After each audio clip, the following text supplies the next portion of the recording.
Hey there, guys and gals. Welcome back to Tales from the Flip Side. This is our Dieselpunk Game Night episode. And on this episode, we're going to review Nyet. Nyet! And we're going to do that right now.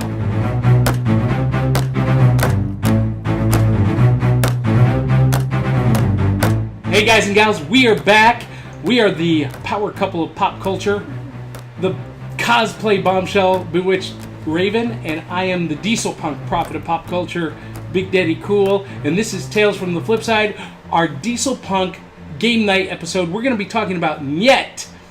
But before we do that, make sure you post a comment and subscribe and be entered in our monthly giveaway. Now, Raven, you and I are both big board game fans. Mm-hmm. I love board games because it creates this intimate, tactile relationship and community building experience. And I especially love games that have a Dieselpunk aesthetic. And here we have maybe one of the most pure Dieselpunk games I've seen in a long time. This is called Nyet, the Russian word for no. Nyet? And I'm going to have so much fun just saying that over and over. Look at the cover artwork on that. Now, look, I love these boxes. I love that it's a bear. that have the magnetic clasp and open. And so let's talk about the aesthetics for a minute. You've got the Russian polar bear on the front. But then you get these player cards. And the best. They're all these very gumshoe detective eagle noir American eagle. Got another one of these. Russian, here we go. The Siberian tiger. Yeah. We've got our bear, our Russian polar bear. Ooh, I like this one. For some reason, she looks like Anastasia. Is that a British fox? I guess it is. I like it. Or is it a wolf? I don't know. I'm not sure. Oh, I love it. And then you got the pelican or the crane. This is British. And then we go into some of the game cards. Cards. So this is, you've got anamorphic animals, which I love to begin with, and they're all in these World War II Diesel era military outfits. Well, except for the eagle, he's the noir. He's American. He's got to be different. Yeah, the noir detective kind of thing. He's got a sucker. I just want everyone to see that at home. He's holding a lollipop. Inspired by Kojak, no doubt. So this game is a... What do they call it? A trick-taking game. Mm-hmm. So if you've ever played bridge, it's going to have a very similar feel. We're going to go to the board game and talk through some of the components right now. All right, so Raven, here's how I understand this. This is the game board, and you get player tokens that correspond to your player cards, and then you get... and they're double-sided, so it's good to know that they've got a backside. And super high quality, by the way. The finish on these are really sturdy, really great. And then you get these this deck of cards, which looks like almost a standard playing card deck. Feels a little like Uno. Yeah, a little like Uno. And it's got different symbols and different artwork, like different characters that aren't part of the character cards. And the idea here is that each round, each player is going to place tokens on the board to eliminate playable items. And they're going to eliminate them until there's only one space on each line. On each row. Yeah, that can be played. And that determines what the trump hand is. And the character that plays the trump hand out of their hand wins the trick, takes the trick.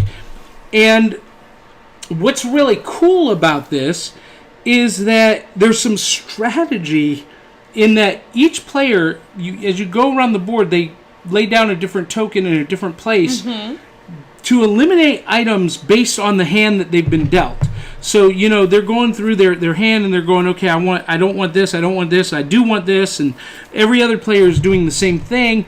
And because you can lay your tokens down either face up or face down, there's some That's secrecy. Where you get to be kind of sneaky and decide, well, maybe I want them to see that I covered it, or maybe I don't. Yeah. So, you get to be sneaky. One thing I love about this game is that it came with this really fantastic artwork that's also they're postcards. Yes. And it's the artwork of the main characters, and it's awesome. So you could either like frame these or use them.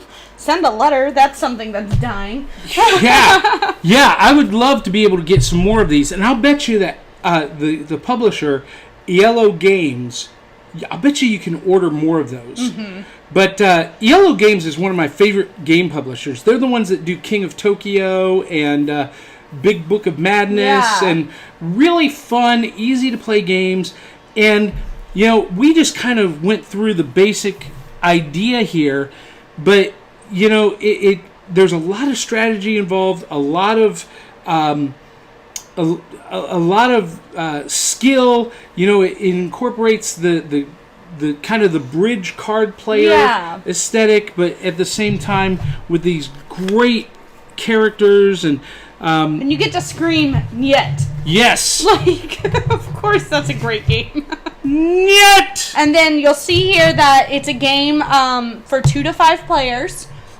So it's gotten the rules how you set up for different scenarios if you've got even or odd numbers.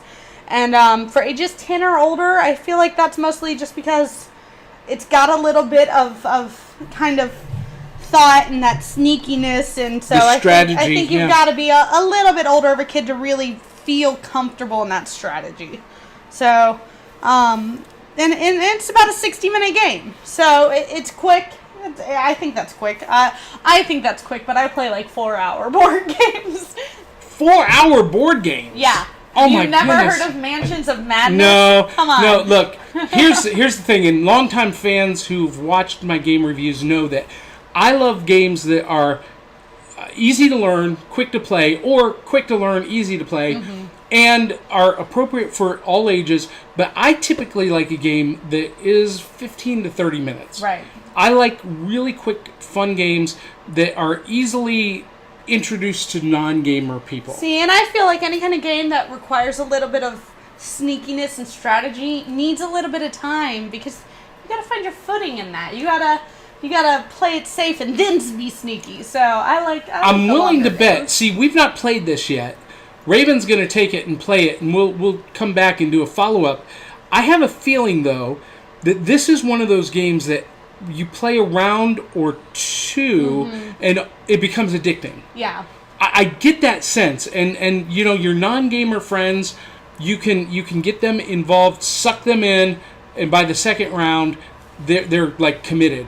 And they're going to be diehard. Exactly. I feel like this could be a good gateway game from those casual gamers that are into Say Anything and Telestrations and the party games into a more advanced game. This could be the gateway drug. This could be a gateway game. I think King of Tokyo is one of those games. I agree. I love King of Tokyo. Yeah. So, and it's one of those again. It can be kind of quick. It also can last. Yeah. Depending on your strategy. So that's right. And how many people are playing. Exactly. Yeah. So anyway, that is our game review of Nyet. Great game for you Dieselpunk fans out there and for game fans in general. Yeah. And if you like this video, make sure you comment. If you like Nyet, post a comment. Make sure you subscribe, be entered to win our monthly giveaway, and, of course, share this video with 200 or 300 of your closest friends and family. That way they can become our closest friends and family, too. Heart. All right, well, that's it, Raven. Yeah. Any last words? If you have played this game, I want to hear about your experiences. I want to hear if this is the kind of game that tears apart families or that brings them together. Nyet! All right, we'll catch you on the flip side.